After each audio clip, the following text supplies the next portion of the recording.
go back and look at each tool that I use, anything that gives me access to my client surface, and ask the simple question of, do I need this? Do I need this ephemerally or not? Right? If I need it permanently, if I always need some base of operations, right, then maybe one answer is yes, I need this permanently, and I'll use this to deploy as infrastructure the other things I might need or not need, right? Like I probably always need backup software. I probably always need backup infrastructure. Yep. I probably need that to be running as a constant basis if I have the need to back up things, right? And so you have this balance of what can I do ephemerally, what can I not? And as you take that away as an MSP, always be assessing what are these things that I can do? And what we're talking about is a concept called JIT-GIA. And JIT-GIA stands for just in time and just enough access. Yep. Right? JITJEA, just in time, just enough access. And the concept is, do I need it and when do I need it? And how much do I need? Right? And those things really get into like, okay, do I always need to be a complete admin? And there's a giant fail of this as a case study, right? Of JIT-GIA. The way that Microsoft deployed DAP or delegated administration permissions was universal. If I was an MSP of 697 Microsoft tenants, which I think was the count we were at, then I had to give one of my 170 technicians access to all 697. If I added another person, it was all 697. Another person, 697. Another person, 697.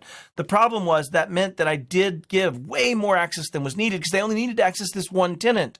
Right. Which now, as you see this come full circle, and I was part of a lot of this early advisory side, Microsoft has GDAP or granular delegated administration permissions, which now says I can give Johnny in Team Bravo in Dallas access to Team Bravo customers. And then for just in time, I can use PIM and PAM, right? Or privileged access management, privileged identity management type methodologies to say, I'm going to make Matt an admin to this group of Team Bravo customers only when he needs to be, right? Only escalating to that point when I need that access at that moment of time. Yep.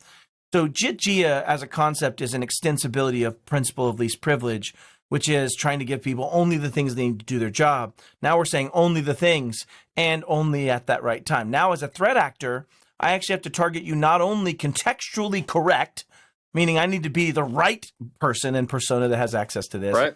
I now also have to be contextually correct at the right moment or have the operational capability to escalate into those administrative. Like it might not be something automatic. I might have to do an ask and go, hey, you know how to do the truffle shuffle, right? Like you got to do the truffle shuffle and like, sorry, a little throwback there, but right? Like some kind of identifying move has to be part of that operations that a threat actor just may not follow. And so I guess my takeaway in this first segment, of kind of these case studies beginning, right? The beginning of this, what should MSPs take away is focus on risk and assess things in that way of, can I look at this from a JIT-GIA lens, right? From a just in time, just enough access lens in that